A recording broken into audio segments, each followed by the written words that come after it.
Have you ever wondered what it really takes to let go of the past and step into freedom? Well, the fifth step may be the answer you've been waiting for in your recovery. Hi, I'm Adam Vibe Gunton, founder and executive director of Recovered on Purpose. Thank you so much for being here, and please consider subscribing to our channel to help get a message of recovery to the people who need it most. In this video, we're talking about one of the most powerful steps in the recovery process, the fifth step out of the Big Book of Alcoholics Anonymous. Whether you're a sponsor guiding someone through this step or a sponsee getting ready to take it, you're in the right place. The fifth step is a pivotal moment where the real work of recovery starts to pay off. It's where we confront the things we've held on to for so long by admitting them to God, to ourselves, and to another human being that we trust. This is the step where freedom begins. The day after I did my first ever fifth step with my sponsor in his 1983 Mailman Jeep up on the rims of Billings, Montana, the obsession to drink or use left me, and it hasn't returned. Over the next few minutes, I'm going to walk you through what the fifth step really means, how to prepare for it, and what both sponsors and sponsees can do to get the most out of this sacred process. First, what does the fifth step really mean for someone in recovery? The fifth step is where we let go of the things that have weighed us down by admitting them aloud to God, to ourselves, and to someone we trust. It's about fully accepting the truth of our actions, thoughts, and behaviors. When we say things out loud, they lose the power they once had over us. It's in this process that shame starts to fade, and we realize we're not alone in what we've done or how we feel. The fifth step isn't just a confession, it's a moment of connection. It teaches us that we don't have to hide anymore. By being honest with another person, we build trust, not only with them, but also with ourselves and with God. Freedom begins here, and it only requires one thing: honesty. Now, how can someone prepare themselves for the fifth step? Before meeting with your sponsor, take some time to thoroughly review your fourth step inventory. Make sure your resentments, fears, and sex conduct are clearly listed. This will serve as a guide to ensure nothing important gets left out. Choosing the right person for your fifth step is really important. I like to do this step with someone who has been through it themselves to help me understand what the character defects are that I need to watch out for. As you prepare, set an intention to be open and honest, willing to let yourself be on full display without trying to say things perfectly or look good to the person sitting across from you. The goal here is to free yourself from secrets, not to impress anyone. This step may feel intimidating, but remember, it's a safe place to lay everything out, and we have all been where you are.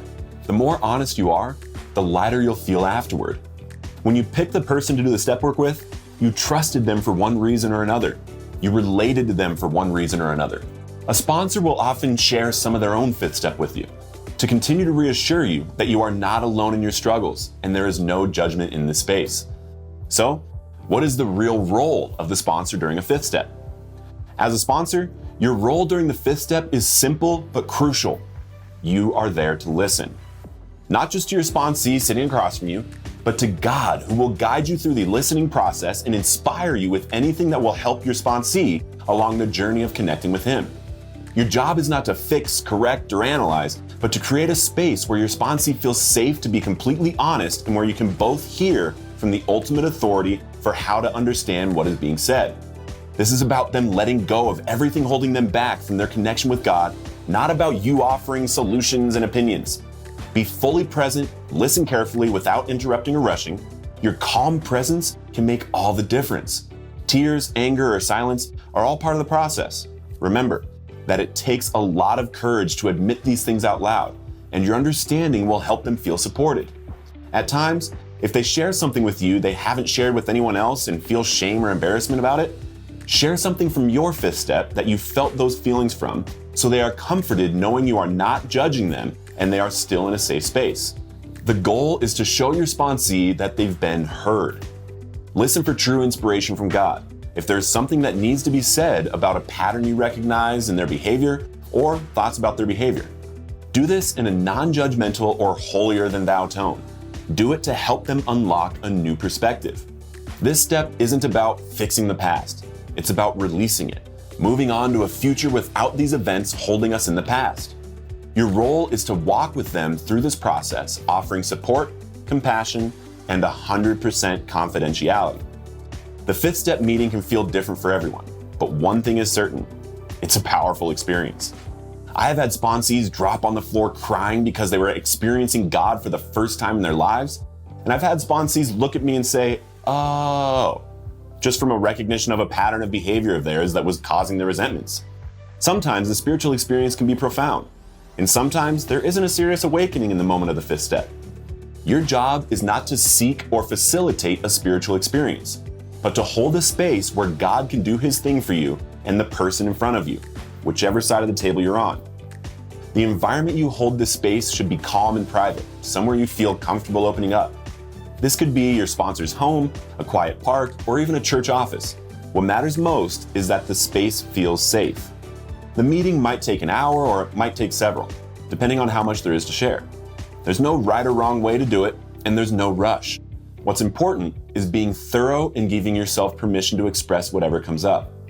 Some people experience a huge release of emotion, while others may feel quiet and reflective. Whatever happens, let it come. This process is about acceptance, not perfection. The fifth step is a sacred moment where you no longer have to carry the weight of your secrets alone. Sharing them with another person in full view and presence of your Creator creates a connection, and through that connection, healing truly begins. After finishing the fifth step, many people describe a feeling of lightness, as if a heavy burden has been lifted off their shoulders. This sense of freedom comes from finally releasing the secrets that kept them trapped in shame and guilt. You might experience a spiritual shift, a deeper connection with God, and a sense of peace you haven't felt in a long time, or ever. For many, this step marks the first time they truly feel a part of something greater than themselves. Completing the fifth step builds trust, not just with your sponsor and God, but also with yourself. When you face your past honestly, you begin to realize you're not defined by it anymore. You're free to move forward without the fear of your secrets being found out. The first thing to do after leaving the fifth step is go home or to a quiet place where you can be alone with God. Set a timer on your phone for 1 hour and put it on airplane mode so you can't be interrupted in this time of reflection. Read through your inventory again and ask God to give you inspiration about what he would have you be after this experience. Make notes in your inventory as you read it, and he gives you inspiration, so what you wrote down is no longer your truth, but what he would have you be becomes your truth, and your ideal to move forward in your new life of recovery, freedom, and progress. The fifth step is a turning point, leaving the past behind you, free to move forward with renewed strength and direction. Keep going, stay connected, and continue living recovered on purpose. If you need to go back to your fourth step inventory and make it thorough, click right here for our fourth step guide. Or if you want to watch my TEDx talk about how your recovery story will become a lifeline for someone in need, click right here.